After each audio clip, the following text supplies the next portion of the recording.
Uma mensagem de fé e esperança. Com o pastor Adriano Rufino.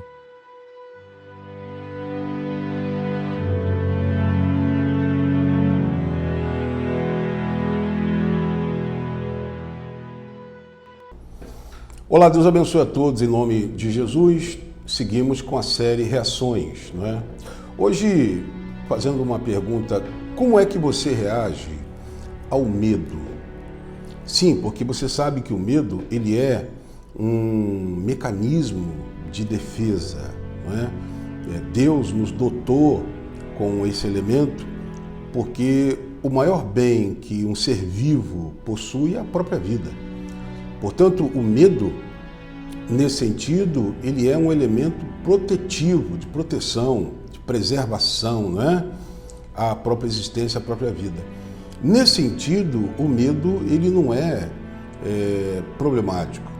Ele se torna problemático quando o medo, oriundo de experiências traumáticas, oriundo de experiências dolorosas, ele então paralisa a pessoa em todas as áreas da vida, quer vida interpessoal, de relacionamentos interpessoais, quer seja de empreendimentos que a pessoa poderia fazer, mas tem medo porque faliu, tem medo porque não deu certo, tem medo porque ela soube de alguém, de um conhecido, um amigo, alguém próximo que também não foi bem sucedido, não é? O medo de buscar um novo relacionamento depois de um relacionamento falido. Enfim, o medo de contrair uma enfermidade, uma doença, não é? Que priva a pessoa de determinados alimentos, determinados ambientes, e de toda maneira, uma vez ela privada dos ambientes, ela então vai deixar de ter uma vida social, né? Nesse sentido, o medo ele é problemático. Se a gente for olhar para a palavra de Deus, para a Bíblia, a gente vai encontrar homens de Deus que tiveram medo, não é? Ezequias teve medo quando soube que Senaqueribe iria invadir Jerusalém. Josafá teve medo, não é? O próprio Davi, quando esteve entre os inimigos, ele se fingiu de doido, né, de maluco, para preservar a própria vida, por medo, não é? Moisés, que titubeou quando Deus disse que ele iria ser mandado a Faraó para que libertasse o povo de Israel. Ou seja, o medo ele é um elemento que nós cotidianamente temos que lidar com ele.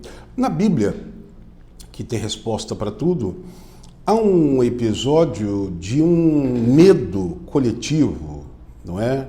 O medo que os discípulos sentiram quando receberam a ordem de Jesus para atravessar o mar para o outro lado. A palavra diz assim, ela está registrada no Evangelho de Marcos, capítulo 4, versículo 35 em diante, né? Naquele dia, sendo já tarde, disse Jesus, preste atenção no verbo, no tempo do verbo, né?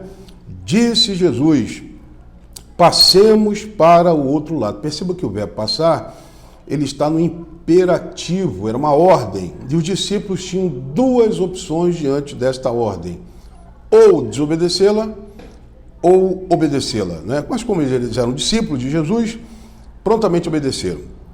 Deixando então a multidão, o levaram consigo, assim como estava no barco, e havia também com ele outros barquinhos.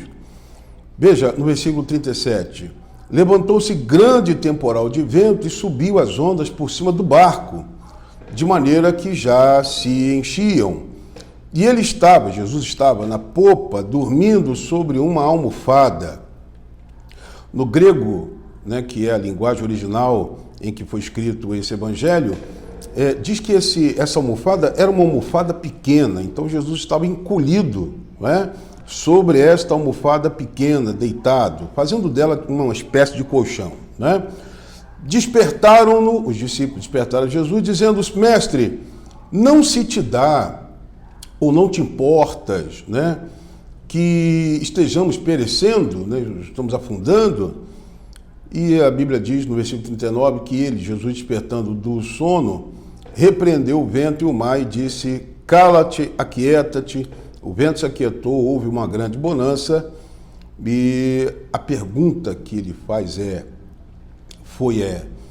por que estão com medo? Né? Por que vocês estão com medo? Onde é que está a fé de vocês? E a Bíblia diz que eles então deixaram de temer a tempestade e passaram a temer ao Senhor da tempestade. Quando diz assim o versículo 41, sentiram grande temor, não mais da tempestade, mas agora do Senhor da tempestade. E diziam uns aos outros, mas quem é este que até o vento e o mar lhe obedecem? Né? Palavra de Deus.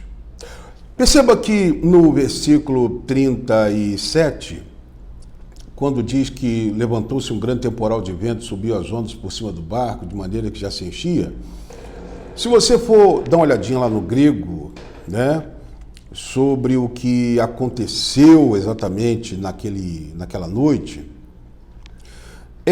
o grego vai dizer, o termo grego vai dizer que as ondas, né, elas atingiam o barco aonde Jesus estava e os discípulos de todos os lados, não só nas laterais, como de frente ou na retaguarda.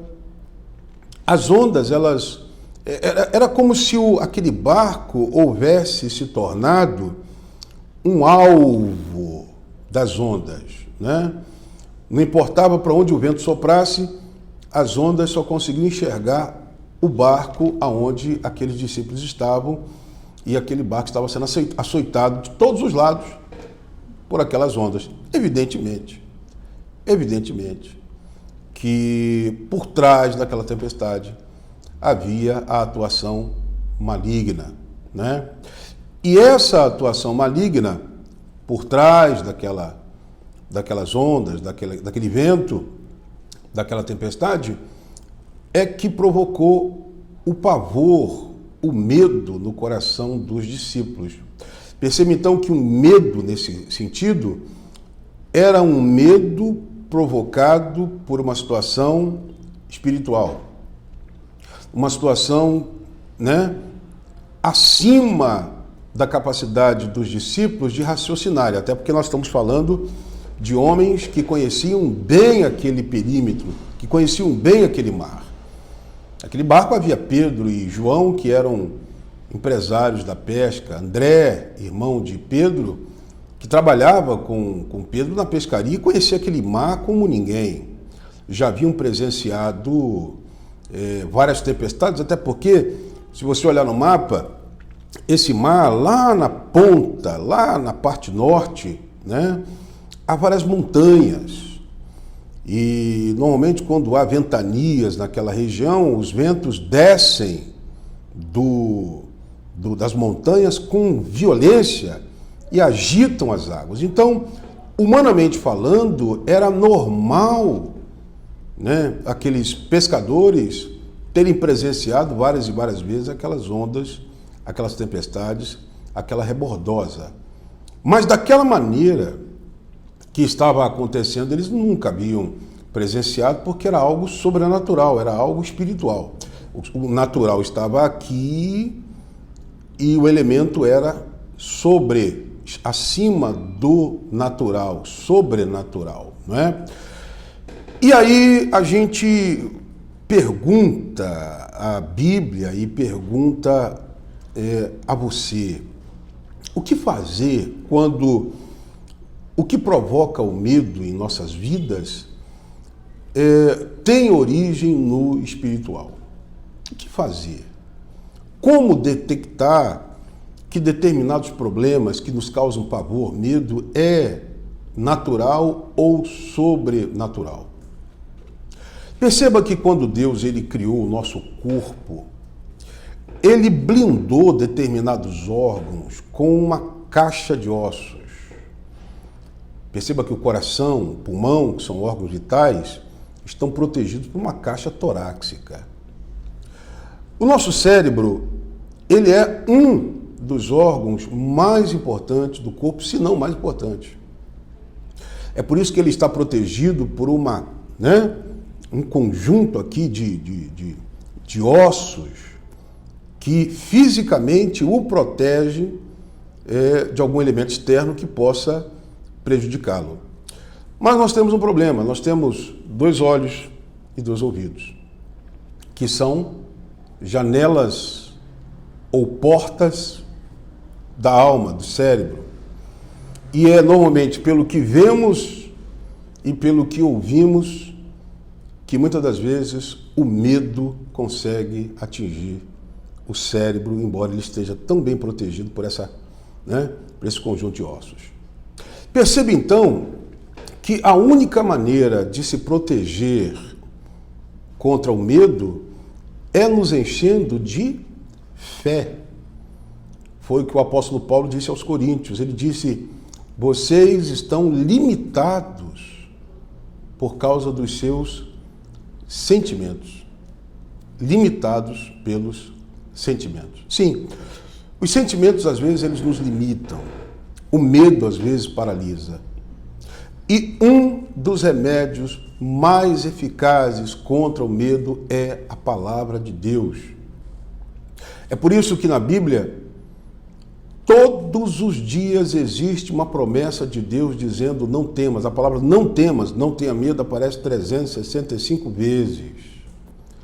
É como se todo dia Deus dissesse para você, não tenha medo, não tenha medo, não tenha medo. A palavra de Deus, ela é o remédio. O escritor aos Hebreus, ele chega a dizer que a palavra de Deus ela é como uma espada afiada de 2 gumes, que ela tem uma sutileza de penetrar e dividir alma e corpo, alma e espírito. Ela consegue fazer uma cirurgia interna no cérebro, naquela região psíquica, aonde somente Deus pode chegar e extrair dali o elemento medo, esse medo que paralisa, que prejudica. A resposta é: como reagir ao medo? Reaja ao medo com a palavra de Deus. Quando Jesus usou a palavra para repreender o vento e o mar, então aqueles discípulos que estavam com medo da tempestade deixaram de temer a tempestade para temer ao Senhor da tempestade. Eles sabiam que no barco havia alguém maior do que os ventos, do que as ondas. Na sua vida existe alguém também que é maior do que os seus problemas, sejam eles de ordens naturais ou sobrenaturais. Ele é o Senhor da tempestade, Senhor sobre as ondas, sobre o vento, sobre todo o mal. Se encha da palavra de Deus. Quanto mais cheio da palavra de Deus você estiver, mais cheio de Deus você estará, porque Deus é a palavra é Deus. No princípio era o verbo, a palavra estava com Deus. A palavra, o verbo, era Deus. E essa palavra que estava com Deus, que era Deus, se encarnou, desceu do céu, se revestiu de carne e osso e proferiu palavras que estão registradas aqui na Bíblia. E se você se encher dessas palavras, você vai se encher de Deus. E aí o medo não vai ter espaço no seu coração, nem na sua mente. Tá bom? É assim que reagimos ao medo. Deus abençoe a todos. Até uma próxima.